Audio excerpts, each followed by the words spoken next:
kapuso, it's Maka Day! Ako nga po pala si Mayan Basa, aka Bangus Girl. And I am playing the role of Mayan. So, sa character ko po ngayon ay nagbago na po yung character ko dito sa Maka Season 2 compared po sa Season 1. Hindi naman po nagkalayo kasi same pa din naman po na masipag. Kasi di ba po, dati masipag din po ako sa Season 1, nagbebenta po ako para may pambaon. And ngayong Season 2 po, mga kapuso, ay nag-level up po yung pagiging masipag natin. And ayun, ang dami nyung aabangan. And syempre, yung mga dati kong squad, nag-iba na yung squad ko ngayon.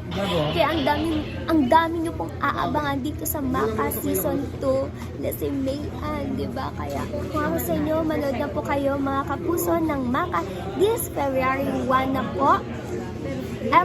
This February 1 na po, every Saturday, 4:45 PM on GMA. Thank you so much mga kapuso. Bye!